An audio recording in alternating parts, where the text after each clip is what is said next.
Hello students, आज हम लोग एक टॉपिक डिस्कस करेंगे कि why SSA is not a criteria of congruence.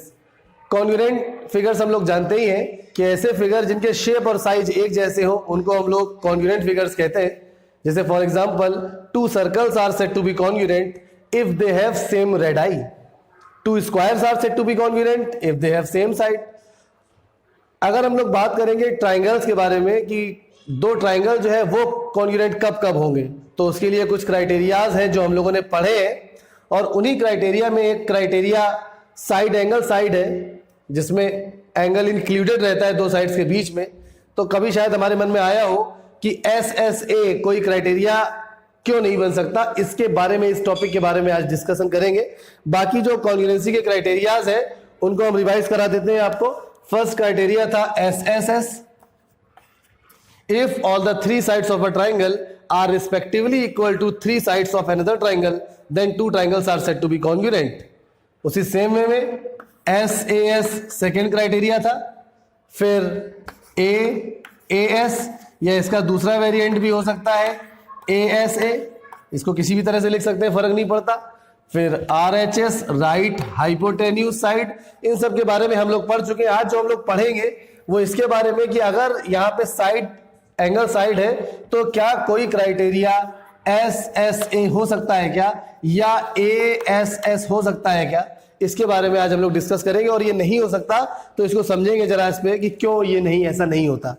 तो इसके लिए हम एक फिगर ड्रॉ करते हैं और उस फिगर की हेल्प से फिर हम लोग इस डिस्कशन में आगे बढ़ेंगे। तो चलिए एक ट्राइंगल ड्रॉ कर लेते हैं, देखते हैं जरा। ये कोई भी ट्राइंगल ले लेते हैं अपने मन से।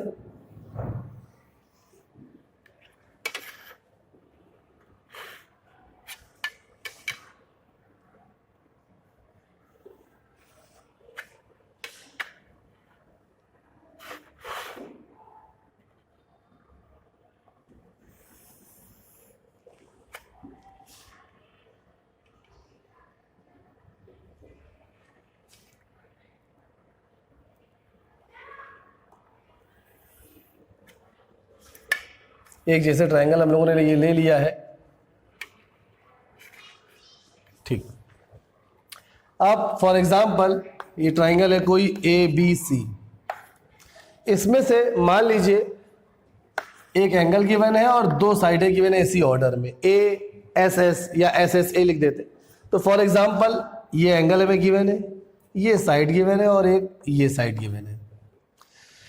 तो अब हम ये डिस्कशन करेंगे कि भाई इस ट्राइंगल के बिल्कुल एग्जैक्टली ट्राइंगल, एक यूनिक कोई ट्राइंगल हम बना सकते हैं क्या इतनी ही इंफॉर्मेशन से, जिसमें ये एंगल दिया हो और ये दोनों साइडें दी हो। चलिए कोशिश करते हैं। सबसे पहले हम बेस इसका बना लेते हैं। बेस तो दिया नहीं है कितना, तो एक हम अपने मन से एक बेस ड्रॉ कर लेते हैं। BC अभी तो नहीं मालूम कितना है ये, तो एक बेस हमने ये ड्रॉ कर लिया, ये बेस ड्रॉ कर लिया। अब ये एंगल B जो है ये तो हमें दिया गया था, तो या तो इसको कंपास की हेल्प से इक्वल बना लेते हैं। चलिए एग्जैक्टली फिगर बनेगा बिल्कुल।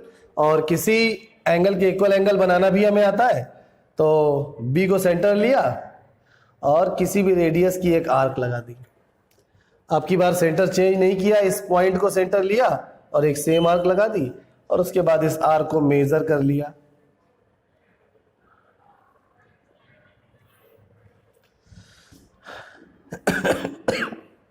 इस आर्क को मेजर करके अब एक इस साइड फटाक से ड्रॉ कर देंगे।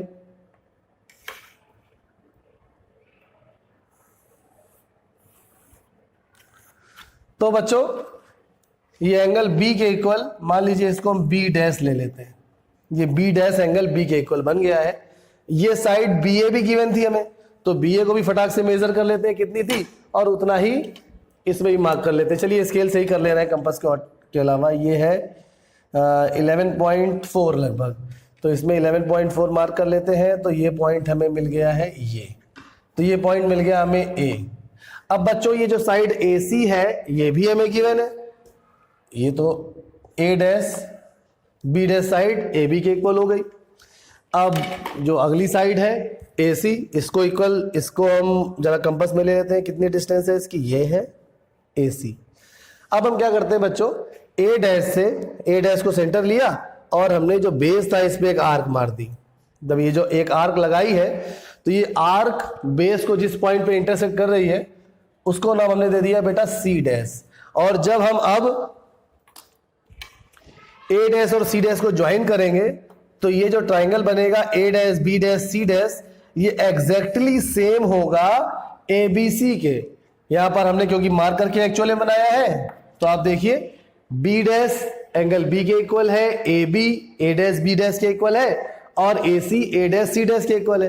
तो इस बेसिस पे तो हम ये कह सकते हैं कि भाई दोनों ट्राइंगल कॉन्ग्रुएंट है, तो इसको हम क्राइटेरिया मान सकते हैं।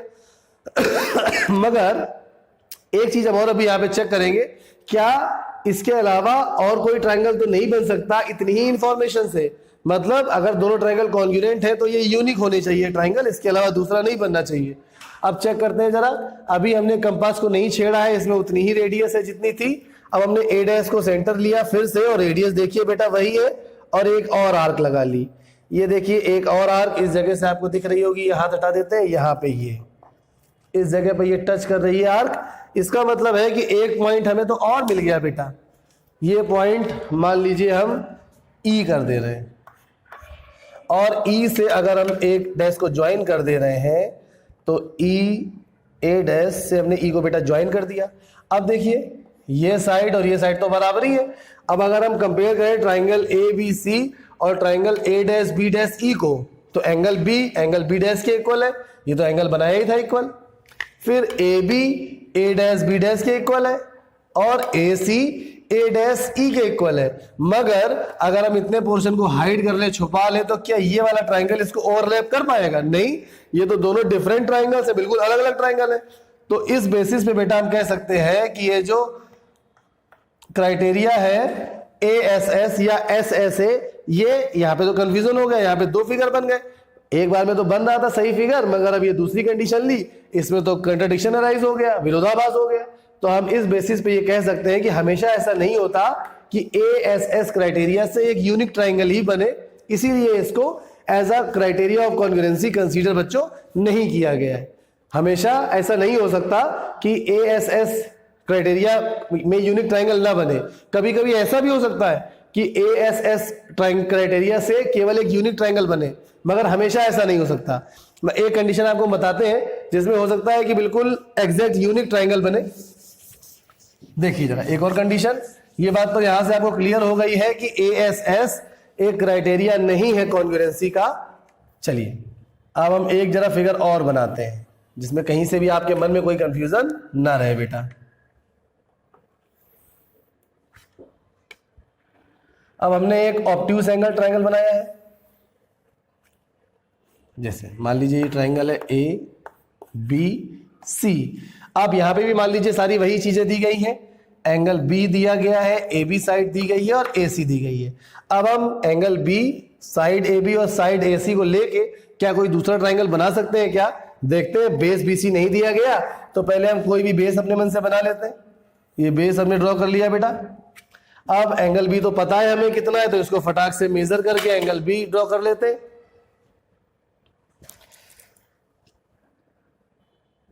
चलिए इसको कंपास से इस एंगल के इक्वल एंगल बना लेते हैं।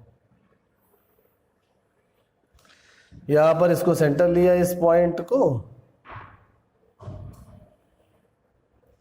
और अब इस एंगल को बेटा मेजर करेंगे।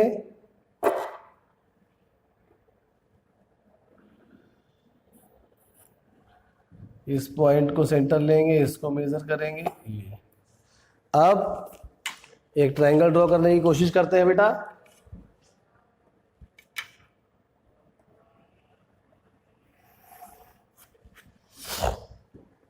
अब ए बी हमें गिवन थी तो ए बी को मेजर कर लेते हैं, और पॉइंट हमें ए डैश मिल जाएगा। बी को सेंटर लिया, ए तक की डिस्टेंस को मेजर कर लिया, ये पॉइंट हमें ए डैश मिल गया। ये बी डैश है, ये मान लीजिए अभी तो यहाँ कोई पॉइंट है ही नहीं, ये पॉइंट ए डैश मिल गया, जो ए बी और ए डैश बी डैश आपस में इक्वल है। अब हमें क्या करना है, ए सी के इक्वल साइड बनानी है। तो हम ए सी को मेजर करते हैं जरा, अपने कंपास से मेजर कर लिया, देखिए ये ए सी को, और ए डैश को सेंटर लिया। सेंटर लेने का मतलब है कंपास की नोक रखेंगे ए डैश पे और एक आर्क लगाई। अब ये जो पॉइंट मिला हमें, ये बेटा मिल गया सी डैश, और अगर हम ए डैश सी डैश को ज्वाइन करेंगे तो देखेंगे क्या, एक ट्राइंगल मिल जाएगा हमें। ए डैश सी डैश को बेटा ज्वाइन कर देते हैं, ए डैश सी डैश को ज्वाइन कर दिया हमने ये। तो अब आप कोशिश करिए कि इतनी ही इंफॉर्मेशन से क्या कोई दूसरा ट्राइंगल बन सकता है क्या। एक तो हमने बना दिया है जो बिल्कुल एग्जैक्टली ए बी सी के सेम है, इसको ओवरलैप कर जाएगा, इसके कॉन्ग्रुएंट है। आप जब डिस्कस करेंगे आगे करेंगे तो आप ये पाएंगे कि अब इसके अलावा कोई ट्राइंगल नहीं बन सकता, मगर यहाँ पे भी बेटा वही है, एक एंगल साइड साइड। तो यहाँ पर भी क्राइटेरिया तो वही है ए एस एस, मगर यहाँ पे तो एक यूनिक ट्राइंगल मिल रहा है, इसके पहले वाले एग्जाम्पल में नहीं मिल रहा था। तो इसीलिए कहीं पे भी कोई कंफ्यूजन की स्थिति ना रहे, इसलिए इसको हम क्राइटेरिया कंसीडर करते ही नहीं। अगर दो साइडें और एक एंगल है तो केवल क्राइटेरिया क्या होगा, एस ए एस, मतलब एंगल इंक्लूडेड होना ही चाहिए। Two sides and included angle of a triangle are respectively equal to two sides and included angle of another triangle. Then two triangles are said to be congruent, otherwise no. तो two sides और अगर one angle है तो criteria क्या होगा, S A S. Two sides और one angle में एक स्पेशल केस है, अगर ये एंगल बेटा राइट एंगल हो जाए तो वही क्राइटेरिया आरएचएस बन जाता है, राइट हाइपोटेन्यूज साइड। उसमें अगर ये एंगल, देखिए तीनों कंडीशन हो गई, बी पहले वाली कंडीशन में एक्यूट लिया था, दूसरी वाली कंडीशन में ऑब्ट्यूज लिया है, मतलब मोर देन 90। और अगर हम बी को राइट एंगल ले लें तो बी को राइट एंगल ले लेंगे तो उस क्राइटेरिया को नाम ही दे दिया गया है आरएचएस, राइट हाइपोटेन्यूज साइड। चलिए बच्चों समझ में आया होगा, और आपको आज ये भी समझ में आ गया होगा कि वाई एस एस ए और A S S is not a criteria of congruency. Thank you, bye.